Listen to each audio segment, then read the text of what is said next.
এছাড়া দেখেন, আমরা স্টুডেন্ট, আমরা কখনো হতাশাগ্রস্ত চাই না। আমরা চাই পড়াশোনা করতে, স্বাভাবিকভাবে পরীক্ষায় অংশগ্রহণ করতে। তাহলে এই অধিকার আদায়ের জন্য কেন আমাদেরকে রাজপথে নামতে হবে? তারা আমাদের রেজুলেশন দিয়েছে, কিন্তু আমরা সেটা প্রত্যাখ্যান করছি আর সরকারকে তীব্র নিন্দা জানাইছি। যদি আমাদের দাবি না মানা হয় তাহলে আমরা কঠোর সিদ্ধান্ত গ্রহণ করবো এবং চূড়ান্ত পর্যায়ে মাঠে নামবো। আমাদের 8 দফা দাবির মধ্যে আমাদের যেটা মূল এবং প্রধান দাবি সেটা হচ্ছে উচ্চশিক্ষার জন্য একটা বিশ্ববিদ্যালয়, যেটা আমাদের একদম প্রধান দাবি। এর পাশাপাশি আমাদের রয়েছে, আমরা যখন ইন্টার্নি করি, ইন্টার্নির সময় দেখা যায় যে পলিটেকনিক আছে, নার্সিং আছে, তারা যখন ইন্টার্নি করে তখন তাদেরকে ইন্টার্নশিপের একটা ভাতা দেওয়া হয়। কিন্তু আমরা ডিপ্লোমাবাসী, কৃষি ডিপ্লোমাবাসী এটা থেকে বঞ্চিত। এই ভাতা যেন দেওয়া হয়, প্লাস হচ্ছে আমাদের এখানে কারিগরি শিক্ষা বোর্ড, বিটিইবি, এছাড়া কৃষি মন্ত্রণালয়, ডিকেইবি, 3টা প্রতিষ্ঠান হচ্ছে আমাদের এটা সরাসরি হস্তক্ষেপ করে। এখন 3টা প্রতিষ্ঠান থেকে আমরা একটা প্রতিষ্ঠানের আন্ডারে থাকতে চাই। এছাড়া দেখেন, আমরা স্টুডেন্ট, আমরা কখনো হতাশাগ্রস্ত চাই না। আমরা চাই পড়াশোনা করতে, স্বাভাবিকভাবে পরীক্ষায় অংশগ্রহণ করতে।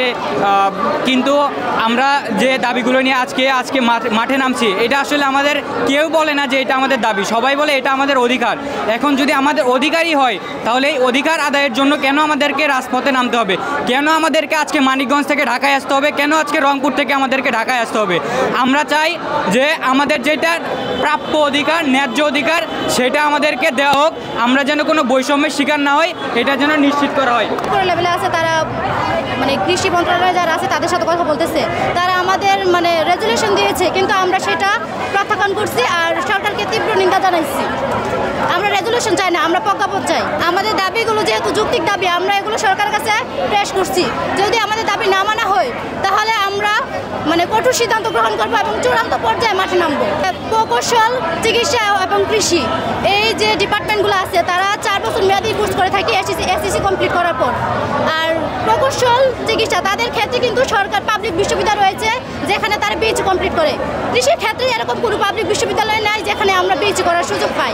তাই আমরা চাই যে আমাদের জন্য পাবলিক বিশ্ববিদ্যালয় প্রতিষ্ঠিত করা হোক। আমরা কৃষি প্রধান দেশে বাস করি, সেখানে কৃষি প্রধান দেশে আমরা বাস করার পরও আমাদের কৃষি ডিপ্লোমাধারীদের জন্য উচ্চশিক্ষার কোনো সুযোগ নেই। আমাদেরকে ডিপ্লোমা করার পর ডেনমার্কে যেতে হয় উচ্চশিক্ষার জন্য, অথবা পাবলিক প্রাইভেট ভার্সিটিতে আমাদের উচ্চশিক্ষার জন্য যেতে হয়। কিন্তু আমাদের সকলের সামর্থ্য নেই প্রাইভেটে পড়ার মতো।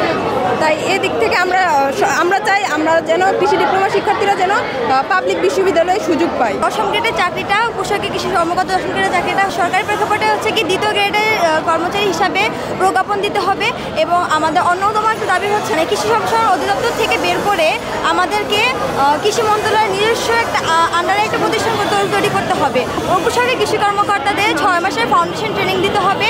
মাঠে যাওয়ার পরে আমাদেরকে হচ্ছে গিয়ে একটি ভাতা দিতে হবে। সবচেয়ে বেশি গুরুত্বপূর্ণ যে দাবিটা আমাদের, সেটা হচ্ছে উচ্চশিক্ষা। আমাদের হচ্ছে সরকারিভাবে স্বতন্ত্র একটা বিশ্ববিদ্যালয় করে দেওয়া লাগবে ডিপ্লোমা শিক্ষার্থীদেরকে। তারা হচ্ছে সেই জায়গায় যেন শুধু তাদের জন্য থাকে, কিংবা ডুয়েটে যদি হচ্ছে তাদের জন্য জায়গা সিট দেওয়া হয়, তাহলে এই জায়গায় যেন শুধু কৃষি ডিপ্লোমা ছাত্ররাই হচ্ছে যে অংশগ্রহণ করতে পারে, এটা নিশ্চিত করতে হবে। হচ্ছে যে ইন্টার্নি ভাতা, যেটা আমাদের 8 নম্বর দাবি, সেটা। এ জায়গায় আরেকটা বিষয় হচ্ছে নিয়মিত সার্কুলার। আমাদের প্রায় 4 বছর 5 বছর পরে হচ্ছে যে আমাদের সার্কুলার দেওয়া হয়।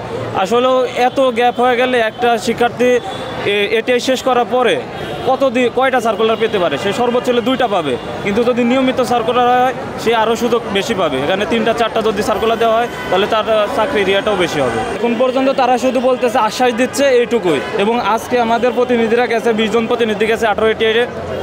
এখানে দেখা যাবে যে আসলে তারা কতটুকু কী বাস্তবায়ন করতে পারে কিংবা কী আশ্বাস দেয়।